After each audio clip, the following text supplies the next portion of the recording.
প্রথমে দাদা আমরা একটা যেটা মানুষ এখন অব্দি দেখি খুব কম দেখা যায় সেটা আপনাদের তুলে দিচ্ছি। এটা হলো আপনার সুরিনাম চেরি। আচ্ছা, ফলনটা দেখুন, এতে কিন্তু আপনার 50% ফল আছে। হ্যাঁ, অনলি 50% খাওয়াই গেছে তিনি সমান অটোমেটিক, যে আসছে সে খাচ্ছে। আমি তো আসি কারণ একটু আগে প্রায় এক মুঠো পেড়ে নিয়ে গেছে। আরো একটা আশ্চর্য দাদা, হ্যাঁ, এটা কিন্তু 12 মাস। 12 মাস হচ্ছে? 12 মাস। বাহ। তা প্রমাণ আপনাদেরকে দেখাই দেবো আমি। হ্যাঁ, মানে এইটা কিন্তু তৃতীয় টাইমের ফল।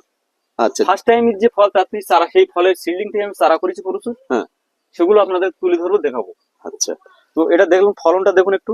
দুর্দান্ত দুর্দান্ত, প্রচুর হ্যাঁ। ফল। আর বন্ধুরা দেখুন, দেখতে কিন্তু পাচ্ছেন ফলটা মিষ্টির ভাগ বেশি।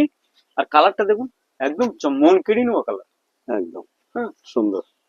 সুরিনাম চেরি, তাই তো? হ্যাঁ, এটা রেড সুরিনাম আর ব্ল্যাক সুরিনামও আছে। আচ্ছা, চলুন। আচ্ছা, তারপর এই গাছটার বয়স কিরকম হবে?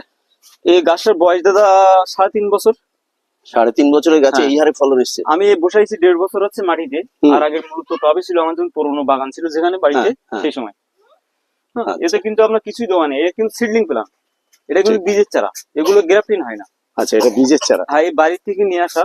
তো এটা আপনার বীজের চারা, বহুত আগে নিয়ে এসেছিলাম। হুম। ফল দেখেছি, এখনো অব্দি কিন্তু চারা করিনি। ঠিক। এর বীজের থেকে চারা করছি।